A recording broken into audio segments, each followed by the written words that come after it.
Hello, hello. How is everyone tonight? So it's been a minute since I've been on here last. Because YouTube changed and Facebook changed, and the main thing is the Facebook change. Okay, Facebook change did a little trick on me. And I'm gonna go into that in a minute. But as usual, if you're new to my channel, hi, my name is Marilyn Opitz. I have my own beauty company, which is called BibaGirrrl Beauty. I do in-person hair and makeup, and it was affected by the pandemic, of course, like all of every in-person type of field has been. I was already selling Avon before COVID happened, but my whole business and way of doing business had to change, right? We had to change. And just to stay in business, you have to pivot. You have to, find new ways, get new ways to earn income correctly. So anyway, I was already doing videos and I was already doing lives over on my Facebook page. And at one point I was doing lives in here. But they changed the game on me, they changed the game and different things happened. So, but anyway, if you like me, like my channel, please subscribe. I'm trying to work up to 1,000. I'm trying to work up to 1,000 because when I do 1,000, I'm going to do a giveaway, a big giveaway of this palette. Let me open it up here with my nails. It's a challenge. It's a challenge. It's a gorgeous palette. So I'm an Avon rep, and look at how gorgeous. Okay, this is 5 of our quads, our best quads of our Glimmer Quad collection, all in one palette. So, and each quad has 1, 2, 3, 4, 1, 2, 3, 4, 1, 2, 3, 4, 1, 2, 3, 4, and it's the Muse, the Minx, the Darling, Siren, and Maven. So I'll do a giveaway. I'll do a drawing when I get up to 1,000. So please help me, help me, help me. Please subscribe. Please encourage your friends to subscribe. All that good stuff. So tonight I'm just going to do a little talk. I'm just not going to be doing makeup or showing anything. I just want to talk a little bit about how I've had to change even within my YouTube world and my, social media world. So, originally, it's so funny, I had a channel, okay, and it was originally by my old, it was titled by my old school email. I still have a few emails with that account, but which I knew my friends would, if they knew me by my original, my maiden name, which began with a V. So I had this, I had a certain little thing, that little cute little name that had the V in it. So those who knew me could find me.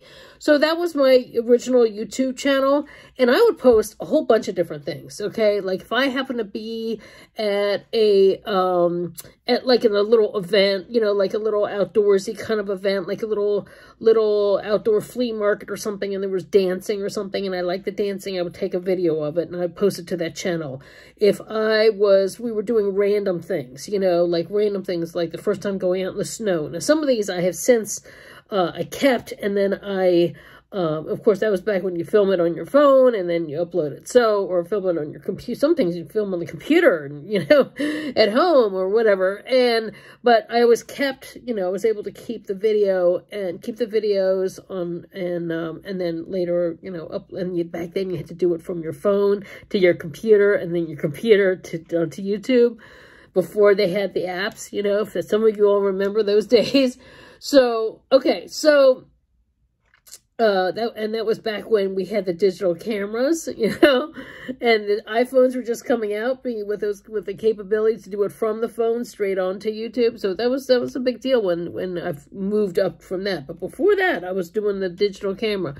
So anyway, and I had that channel, right? I had that channel, and I did a lot of stuff with that channel. And that was my Invert V channel, okay? And unbeknownst to me, one random night, and this was 12 years ago, I went viral, okay? I went viral without my control. It was so fluky what happened. Okay, so I'll tell you this part of the story. So it was a random night, and I happened to be flipping through channels, and I'm not even a big news watcher, okay? I'm not even, but I used to love Larry King, and when he would interview celebrities. I love celebrities. You all know I follow a lot of celebrities, or certain celebrities who I enjoy watching whenever they're on TV or whatever, they're on a talk show or whatever. So it was Larry King and Joan Rivers, and I was like, oh my God, that's gonna be, they're just gonna yak it up, and it's gonna be funny or whatever. So I just thought, okay, I'm gonna like film it. Let me film it because it's probably gonna be funny, and maybe I might just want to, you know. And I had just gotten, I think I just gotten my iPhone 3. Okay, so. And so I was just learning how to zoom in and stuff, and I thought it was kind of fun to like zoom in on Joan's face or whatever. And her face really looked good. She looked really good. Makeup looked good and all this, but she was telling how she had been detained. This was right around the time. This was after the time that there were some guys who had some things in their shoes at the airport, and there was some other thing, and they were doing more. This was 10 years after 9/11, and it was, or maybe it was like 2010, I think. Yeah, 2010. It was 2010. So it was, you know, 9 years after 9/11, and they were doing more security at airports because somebody had something in their shoes or something like that. And so, you know, people were starting to take off their shoes, and they were doing more security and all this, and it was a big deal. And so politically wise, there was some people on one side going, yes, give us as much, you know, pat me down, do whatever, take my clothes, whatever we need to do. I want to get on a plane and travel, and I want to feel safe, okay? Then you had the people on the other side, you saying, yes, I want to feel safe, but our civil liberties are being interfered with, and you know, all this kind of, so they had their point of view, and I totally neutral to that. I can see both sides. I always say I'm Switzerland. I can kind of see both sides with a lot of things. So anyway, so Joan Rivers had been detained while on vacation in Costa Rica, and apparently her ID did not match something, and when she flew to Costa Rica, they had written down one thing, and her ID, and this is when they were really starting to check IDs, and people, and like I said, some people were really up in arms about this. So I didn't know that this was what the topic of conversation was going to be. I thought it was just going to be Joan, hey Larry, how are you, da da da da da, all this kind of stuff. But she was saying, you know, so this was a really thing with how Joan Rivers been detained at this airport in Costa Rica, and she ended up, her daughter had already left, and the grandson had already left, and she was stuck here and ready to go home, and she was stuck there, and she, you know, it was a whole thing, okay? And how she was upset because she maybe had a gig that she couldn't make, or different things. And you know, Joan Rivers, she worked every day, wanted every day to be booked up until her last days. Okay. So anyway, so this is what they were talking about. But meanwhile, I was zooming in, and you know, she was, you know, talking about all the stuff, and so I didn't think anything of it. Okay, I just thought this is gonna be the one. Let me just throw this up on my YouTube. And I'll get like other Joan Rivers fans to watch, you know, that might start following me, or other people who love when Joan is on Larry King, or you know, whatever. I really wasn't thinking about what the subject matter or how that would like pertain to any kind of what was going on, but apparently that what I just told you about how some people thought this and some people thought that, whatever. I really wasn't like, you know, because I work so much in the beauty industry. In the beauty industry, we rarely get political in our work, okay? Sometimes we do. Now it's starting to be more, people are starting to worry, think about unions, or thinking about the long hours, or how much people are getting paid per hour, or commissioned things, and gig people, and gig jobs versus paid jobs. And it's taken the pandemic and various other things to make people pay attention to what those of us who are, you know, standing behind a chair and all the things that we have done, and working in a field that's very different. It's almost like a creative field, kind of like the fashion business or show business, in the way that we get paid. And there's some areas that have unions for the beauty people, like New York has unions and LA has unions, but you know, as far as most of us go, we kind of like, we're out of that whole thing. Our jobs, you know, are based on our work and how much we can hustle and how much we sell ourselves, and that's always the bottom line. So we kind of, plus for our customers, we stay out of, you know, this customer might think this customer might think that.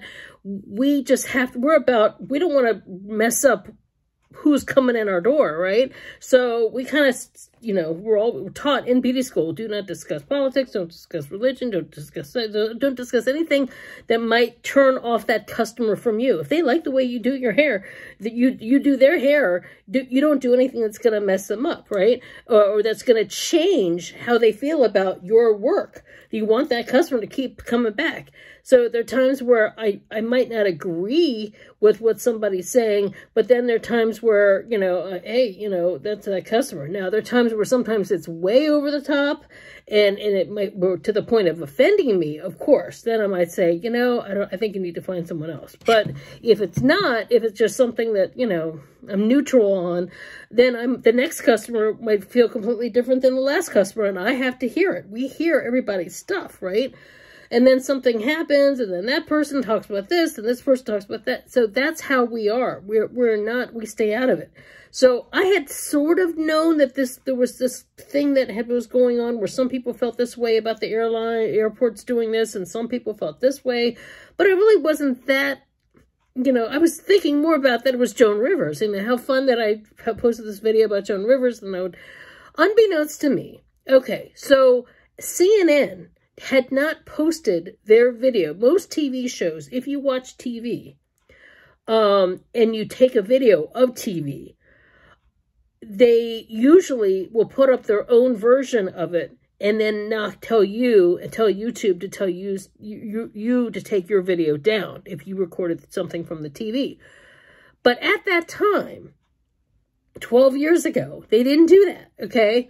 12 years ago, they basically said, they let me put it up, and I remember it was at night because Larry King was from 9 to 10, and I think I did some other things, and I put it up, and I went to bed, okay? Put up on YouTube here, and I went to bed. So, unbeknownst to me, I guess somebody was looking for examples of this type of airport detaining. I don't know how detonation, or however you want to say it. But whatever the word, they were looking for examples of how people were detained, and then their life was altered in some way or something. And so they were looking for proof of that. And so whoever it was, I have no idea, must have done some sort of search and saw my video, which was at that point the only video about, or only thing about Joan Rivers being detained at the airport. Okay. And I don't even remember, I just said Joan Rivers on Larry King. Or so somebody must have heard about that and then Googled it or somewhat, and my video came up. So they put it on the Drudge Report, which is a conservative website, I guess. I didn't even know. Okay. I've now learned, of course I learned then, and I've learned now from watching the Monica Lewinsky series and this whole thing, and you know, what all that's about. So I wake up the next morning to my email box, my inbox of my email being filled with boop, boop, boop, boop, boop, boop, boop, boop, boop, boop. I'm like, what's this? Of commentary on my video. Of course, back then, you didn't. Now, I don't even have comments anymore. They won't even allow us to have comments anymore if you have a small following. So I had a very small following. I just had a few friends following me. Maybe at the most 20, 40 people. I don't even remember now. It went viral. It went boom, boom, boom, boom. I guess somehow, overnight. And, you know, it's this world, this internet world is a 24/7 world. And I was really, you know, it was all new to me. I mean, granted, you know, YouTube had been around at that point 5 years. But like I said, like I keep saying, there's a lot that I don't know. I didn't even have it tagged. I didn't even have anything. I just threw it up. I didn't even, there's a lot I didn't know. Okay, so I throw it up. And I wake up, all these emails, and there are all these comments. There are all these comments of people about Joan. Well, you know, this woman is such a pain in the ass, complaining, da-da-da-da-da. And there was all these people talking, arguing about how she was detained, and da-da-da-da-da, arguing about the seriousness of the issue. And then some people were this, or pro, and some people were con. And I was like, oh my God, what is this? It's just Joan Rivers, you know. I had no idea of the significance of how that particular one issue had a life of its own. Okay, this is how fast things can happen. Now, of course, I also had people criticizing how I filmed it. It was just a little thing. I just hit record and I'm holding the phone. And people were like, you need to get a tripod. Or, you know, and I was zooming in and they're like, I don't want to see a close up of her face. You know, because I thought, wow, she's going to look really good, you know. So, you know, I'm a beauty person. I'm looking at her makeup. I wasn't even thinking about, you know, but, you know, whatever. So that just shows, okay, it went crazy. It took on a life of its own. It got over 100,000 views in a 24-hour period. I kept opening up my phone. It was more ba-bing, ba-bing, ba-bing. And this is back when I used to have notifications for emails and with sound and all that. And it was like ba-bing, ba-bing, ba-bing, ba-bing. It was unbelievable. It's unbelievable. And I'm like, oh my God. And then, of course, you get that email from YouTube going, your video has now gone viral. Your video has now gone viral, da-da-da-da-da. And I was like, oh my God, oh my God. They're like, now this is how much money you've earned, blah, blah, blah, blah, blah, and all this. And I'm thinking, oh my God, this is fantastic. Now I can start putting my makeup videos and start doing actually, you know, and I'll be, you know, what I really wanted to do, right? So it kept going, and then I started adding my own videos, and I started getting a good following, and things were really happening. And lo and behold, about 2 weeks later, it took CNN 2 weeks to put their own video up, their own video record from that TV show, from that interview. And then because they put theirs up, I get that email from that notification from YouTube saying that, oh, you recorded this from TV. You've got to take this down, and you know, you got to take this down. You can't make any more money from that. Da, da, da, da. Okay, fine. Meanwhile, I had a lot of following at that point. I had a lot of good following, and I was making my channel really interesting, and things were going great, and da da da da. And you know, I thought things were really great happening. And then some other things happened in my life, and I got really busy with my business and really trying to work my business to this is when I had my mini salon, and I was really trying to do a lot to promote that salon and doing a lot of things, but I still was very limited. And I should have at that point taken some tutorials and even just from YouTube, but I kind of freeze up, and I still do this, and it's a problem. I'm doing better, but I still freeze up when there's something I don't know what to do or how to do something in terms of tech. I did it, but it was a real bad problem for me back then, was I just don't do anything. I just kind of leave it as it is, and I need to handle what I needed to handle in person. And then I was faced with some family stuff, paperwork, you know, estate stuff from when my dad had died, and it turned out my dad had never handled my grandmother's stuff, and so it was like a whole bunch of stuff, even though it wasn't like tons of money. It was still stuff that had to be handled a certain way that fell into my lap. When I had that level of responsibility, as well as handling things for my sisters and other people in the family, and there's a lot of people depending on me, and this was something, it was a huge project. It was not something that could be, handled on a Saturday, because I was working on Saturday. I had involved going to the courthouse during daytime hours on my one day off. And there was so much to it. And there was a lot of other things going on in the family at that time that was very emotional for me. And I just was like, you know what? I can't even worry about YouTube right now. Let me handle my own. Let me handle this other stuff. Let me handle these things and concentrate on learning how to do this stuff, because this stuff is more important. And then we had the more effects from the recession and high gas prices and whatever. So anyway, it turned out at the end of 2011, we decided to relocate to a different city that was like farther away from where I lived before. And I decided to close my shop. I could have commuted, but, you know, there was not a lot of transportation from that other city to where my shop was. So I decided to close my shop. I said, I'm going to take a few months off, work on these things, and then get a stylist job in that new city. Starting from scratch in a new city, when your clientele doesn't want to can't travel that far, it was almost too far in terms of travel. Some people did. But after a while, some people kind of said, well, I've tried it a few times. The traffic's a lot. It's a lot for me to come for my hair. It's a lot for me to come. Sometimes I was spending a lot of money Ubering to do weddings back down here where I had more contacts. It was a lot. It was a lot that was happening. And I ended up like having a tough time in that area, finding work because I was over, you know, in my late 40s. Things were different. Things you think you can always, yes, you can always do hair wherever you go in the beauty business. But the thing is that when there's always new, you know, fresh young faces and physicality, salon owners know that when they hire somebody young and they're going to have someone, they know they're going to have a lot of time invested as well as a physical body that can stand to work to 8 to 12, you know, however many hours that they are going to end up working.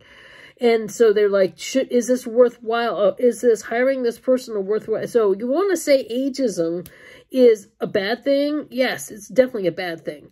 But I can understand because you know, in some ways, but in other ways, it was very tough for me. It was very tough for me. So I decided, okay, I'll get back into doing YouTube more because I was in between jobs. I was trying to find a hair job, but my head wasn't into it because I had all these other responsibilities. I'll never forget, I was so embarrassed. I had a whole book of all these hairstyles that I did, beautiful hairdos, updos, you know, cool haircuts, funky colors, all these different things. I went to a job interview and I had left the book at home. I was so concerned about how to get there with the new bus system and learning this new system and how am I going to get from there to where the shop is and all this stuff. I was so stressed out that I left the book at home. I kept making mistakes that I'd never made before because I was completely out of my comfort zone. And then I made some decisions to work in a couple places where I was like so desperate for a job that I could tell that something wasn't right. And I ended up working that place only 6 weeks because it was not the right fit for me. And I knew it. And then even my customers who had the few who had followed me, they could tell, you know, and then even, you know, for whatever reason, they just weren't, they were like, we'll come up for you so you can have the money, but we're not going to come up so that this person that we don't know will take half, you know, because the hairdressers split half with the house, you know. We're not going to do that to, you know, we'll come up just for you. So a lot of people didn't come when I was working there, you know, and she says like, are you doing more people at home? And this lady was all upset and the owner was upset. So it just didn't work out. So it's a very tough time when you move and you think, okay, this is going to work out. It's going to work out. But for every time I turned around, it was another thing. For whatever reason, it just wasn't the right place at the right time or the whole thing. And then my husband got laid off. It wasn't the right place and right time for him. And then he's got working back down here. So a long commute. It was just, even though it was cheaper, and there were a lot of people that we knew who would move there like, oh, it's so great, it's so less expensive, and you can buy more, and you can this and this. It just was not, we were there 3.5 years, was not a good fit for us. And it was very stressful in a lot of ways. But then at the same time, I learned a lot of things. I met new people. I had to learn how to network. I spent a lot of time in a career center. I took classes of things. You know, it kind of changed my perspective. I suddenly had time to take classes of things that I'd never taken before, like dealing with difficult people in the workplace or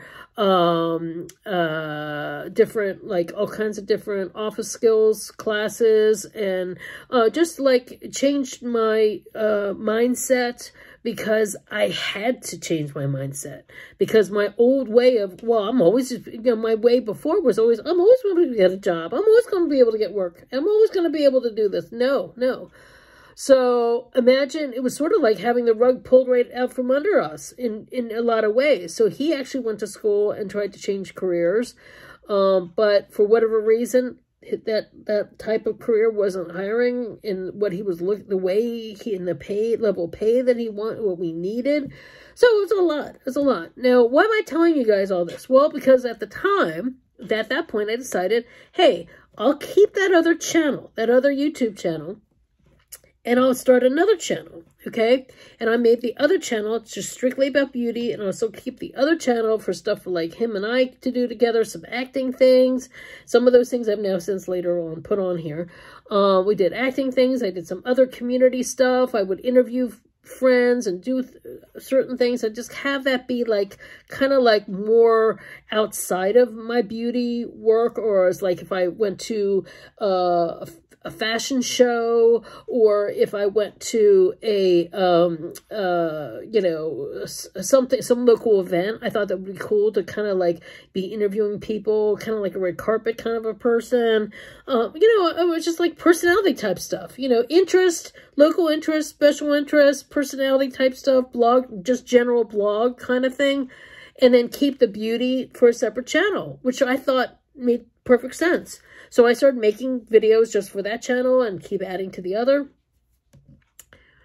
Then YouTube changes their tune and says, make a huge change saying, oh, sorry, you're not going to earn any money from anything that you're doing right now. What? Even though at that point I had built up and I had some regular over there. And I was building up over here and starting to do things over here. Oh, sorry, you can't have two channels be monetized. Oh, okay. So let me shut this one down, move some of these things over here, and I'll be monetized, okay? Right, okay. So I had to shut all that down, all that work. At that point, you know, and as you guys know, can I message? You know, this is one of the few things here. One of all the platforms, you got Instagram, you've got your Snapchat, you've got Facebook, we've got Twitter, all those things. This is the only thing, unless there's something I don't know about, and you know, let me know. But we can't message each other here, right? We can't message the way they set it up. You can't message. You can put comments. But you can't put comments now because of when another change that I'm going to talk about that YouTube changed here. Okay, so at that time, I had no way to contact any of those people who had been following me over there at the other channel to say, hey, I'm now strictly here. I'm going to make this one channel, my BibaGirrrl show channel, that be my main channel. And please follow me over here.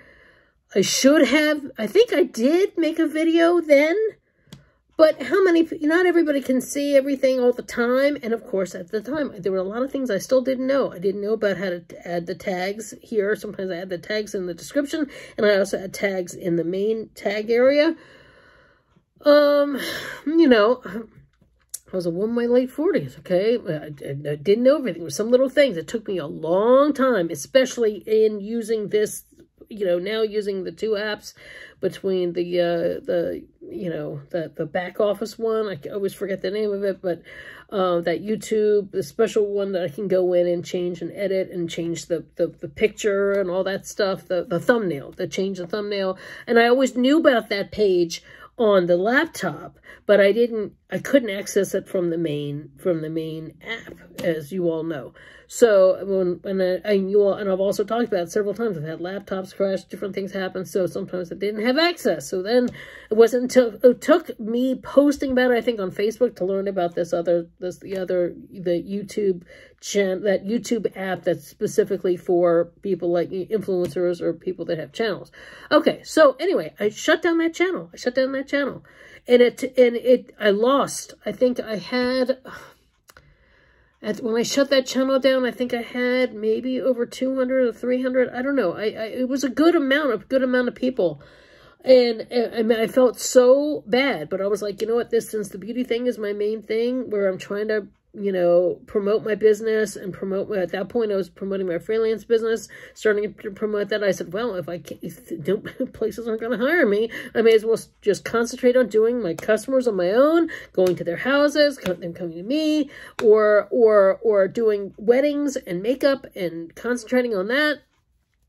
And as well as me doing tutorials and doing other things. So that's what I was doing. And as well as I had my blog then. I had my blogspot blog. I had my Facebook, I had notes, which at that time was like a blog. And I also, and then I was doing, you know, trying to, everything. I wasn't ever talking about anything else on anything. Everything was living and breathing beauty. Now, if you follow me on Twitter, half the time it's beauty, half the time it's not, because I'm not, you know, you're not always looking for someone to sell. Some of the things I talk about in here, you know, you might follow me because you just like me. You could care less about the beauty stuff, you know, or the products that I'm doing. But anyway, so that's what I had to do. And at that point, when I switched over, I could still do lives, right? I could still do lives, and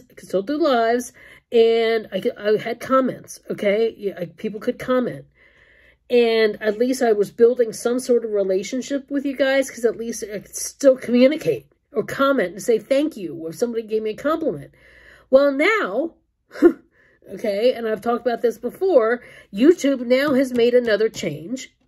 And I'm just rolling with it again, where because I don't have 1,000 followers, I don't have comments. They took the comments away. I can't set it back, and I can't do lives. So that interferes with how I'm able to build. So I'm not whining, I'm not complaining, but I am complaining. It's like what Wendy Williams will say, I'm not judging, but we're judging, okay? So this is very challenging. And then what did Facebook just do? Facebook just took my ability to save, okay? Usually when I would do a live, I would save it. You would save it to your phone, you could save it to your tablet, save it to your computer after you do a live. That way you have control over your content that you made over there, okay? But, there's always a big but now, okay? I always say my big but is in style, and it's all, the world now is what, but you can do this, but you can't, now I can't save it anymore. So I can't put it over here even, so I have to always, it's funny, because my 2022 thing was to add more new content, original content over here, in addition to what I would post, my lives from Facebook and other, you know, videos, which I'm doing over there on a daily basis, okay? So I put all my info in here, in all the comments, always, or the information box, so if you want to follow me there, that's where it is, okay? Occasionally I do Instagram too, but I'm still trying to figure it. That they changed that, and they, you know, ever since they changed that, I get on there, I'm like, where's the start button? How do I get out of here when I'm done? But anyway, so they changed it. So now this is me making a video and recording it and putting it up on YouTube is my only way to make, you know, I can't save those lives anymore. I can't save any of the video from business page or my live, or even, you know, not that I save the things in VIP, because VIP is private, and that's where I do the flash sales and things like that, and that can't be on public forum. But even if I wanted to, I can't, okay? But they used to do that for God knows how many years. How many years was I doing live on Facebook? From 2016. I could at least have my content. But now Facebook, you know, they're in control there. Just like YouTube is in control here. So as an influencer, as someone who rolls with it, you know, from that first, today, I went back in memories. Today is a 12-year anniversary of me going viral. Did I get rich from it? You would think that from 12 years ago, going viral, doing celebrities, posting about celebrities, or I would do blog with my red carpet things, or commentary on my blog page. Oh, I had a Facebook page for sort of like a blog page where I'd post things about celebrities and fashion and beauty and all those things. Am I on the Today Show giving my opinion about celebrity fashion now? Am I one of those people on that round table that talking about beauty and fashion with Bevy Smith and all these people who I would have loved to be with by now? No.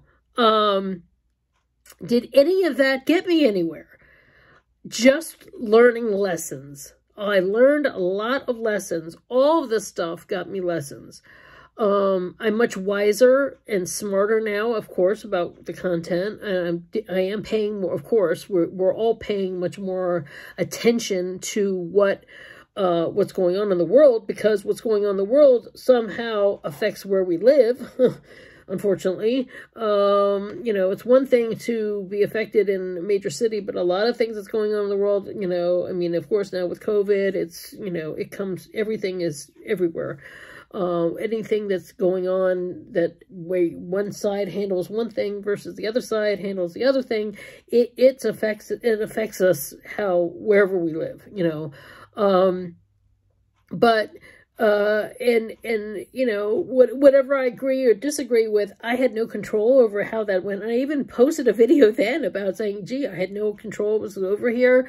If anybody sees me, sees what was comments, and I didn't even know then even how that I could delete, I couldn't delete, because there were a lot of people that were, you know, going off about Joan Rivers and then, you know, all kinds of things from religion. You know, it was a lot of stuff. And I was just saying, look, I had nothing to do with this. Sometimes things happen, but, you know, it's amazing that it did happen, because there's that moment where you think, wow, you know, this is so exciting. I actually went viral, and it's something, but, you know, when, you know, of course I learned about, you know, there was a lot of times I would, you know, record things from TV, and I learned, you know, okay, I can't put that on here, but you know, I would post things like my favorite songs, or of course now, of course back then, you know, I would post, you know, make a you know, you know, a playlist, you know, and of course now I just save it to my playlist or whatever. But back then I would record it from the TV. If I saw something that I really loved from TV,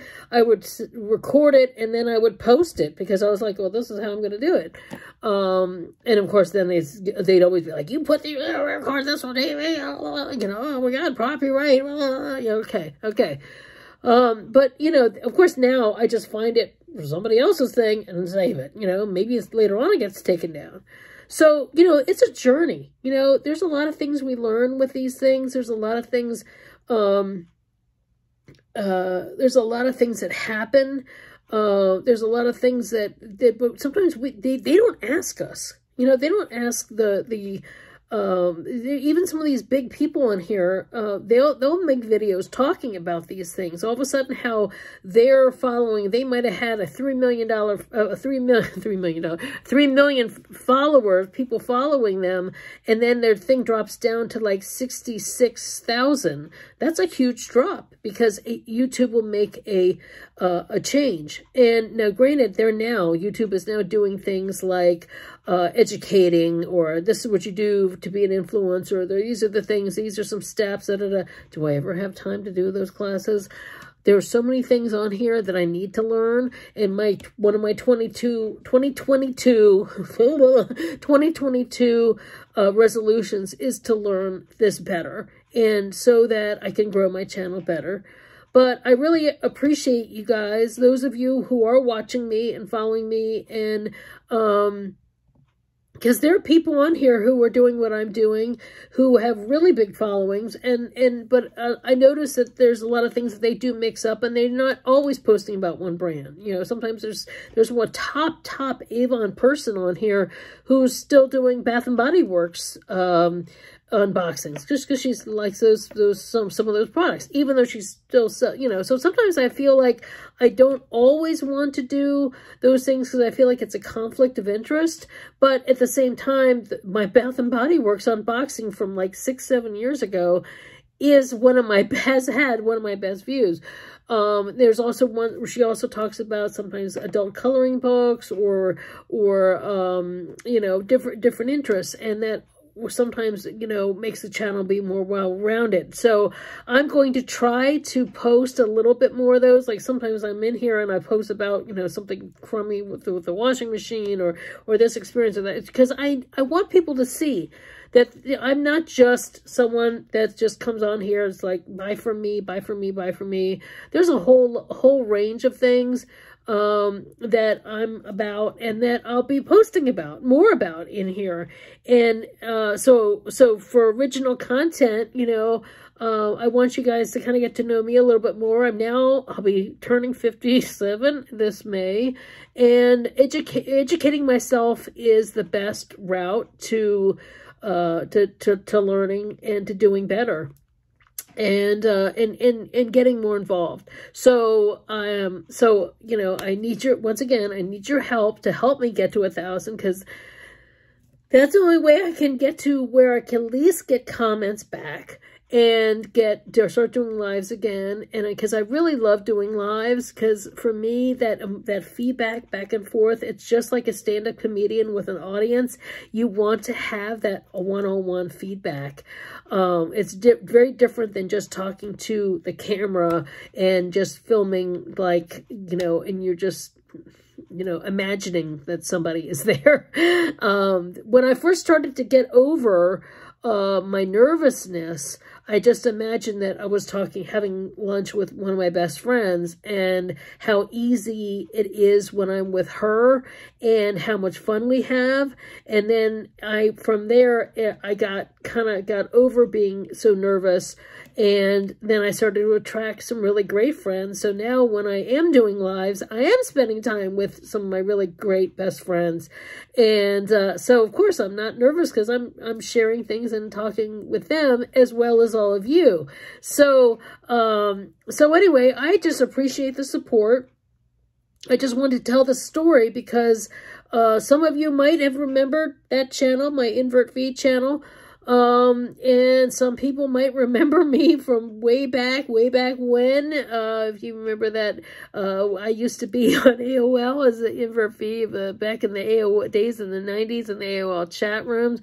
And I used to have a lot of fun in the MTV room there, and there was a Buffy room and some of those things. So, you know, I go way back, but sometimes these things change so fast, or they change without our control, and then you're kind of like, oh my gosh, you know, and there's something else happens. It's very easy to fall behind. And one thing I've never really wanted to do, especially when I was in the beauty business, I never want to be that person where I didn't know about things. It's very you know, it's hard with tech, you know, things change so fast, but the beauty business, I never wanted to be that stylist that when somebody, it was a teenager, would bring in a picture of a band or bring in a picture of a singer, and then in that hairstylist be like, oh, I don't even know who that is. And I never wanted to be that person, because I always liked, that's what still watch the Grammys, or I watch the MTV Awards, or because that's how you keep up. You know who that celebrity is. You know who that person is and how they wear their hair, or that they change their hair, so that when somebody brings that, or you listen to their songs, and keep yourself open. Keep yourself open to learning about who does what, who sings what. And you might you might like some of the new songs, or you might like that person's hair. You might like that person's style. My thing is that I see with a lot of people my age is that they get stuck and they get busy, for one thing, and maybe they don't want to be so stuck, but they just get busy, or the changes is something they can't relate to, and it changes so different, and then it changes more and more, and they're like, forget it, it's changed too much for me. So I've always tried to keep myself open in that way. So for me, it's learning about these tech things and learning about having the time to keep myself open in these other ways, so that it doesn't hold myself back. Just like how keeping up with style kept me open and actually helped my business in person, being able to get a new customer or help gain a new customer. Keeping up with these tech changes helps me gain a new follower, possibly new customers, whether it's Avon or my beauty business, or just gain new followers, or just some extra thumbs up, right? And so my ability to learn these things. So I'm sure I'm not the only one that has had these kinds of experiences. I'm sure I'm not the only one that sometimes is, you know, trying to figure out, where do I turn this off? Where do I do this? Or feeling like intimidated by it, you know, or intimidated by these struggles in our life, you know, where things change. But anyway, I just kind of wanted to share. That's my story. And I always put my contact info below and my other social media. So if you have tips for me, if you have things that, if you want to collaborate, you know, I would love to collaborate. I'm open to that. If you have any ideas for me of ways that I can help build myself. I've seen ways that local people build themselves. They kind of do some shady things. Hey, can I get your number? I'd love to meet you for lunch sometime. And then next thing you know, they don't call you for lunch. They'll send you a text. Hey, share my video. I just made a video. Like I don't do that. I don't do that. I guess I should, because those people have built way, way, way beyond me. But I think that's kind of a shady thing to do. So, you know, I have my integrity, you know, about me, but there's some things that, you know, it's like, you know, I don't want to, you know, if it makes sense to me, I'll definitely do it if it's a great idea. So anyway, I hope you enjoyed this video. I appreciate your support and your following me, and I would, you know, love some continued support and help get me to 1,000 so that I can, I'll do the giveaway for the palette. And, I know that's lofty goals, but, you know, people have done it, you know, people have done it, especially this past year. And, you know, you know, so I know it can happen. I know it can happen. And within the new rules, following all the rules, let's try and have it happen for me for a change. So anyway, I hope you all have a great evening or day wherever you are watching this. And thanks so much for watching. And I'll see you next time. Bye.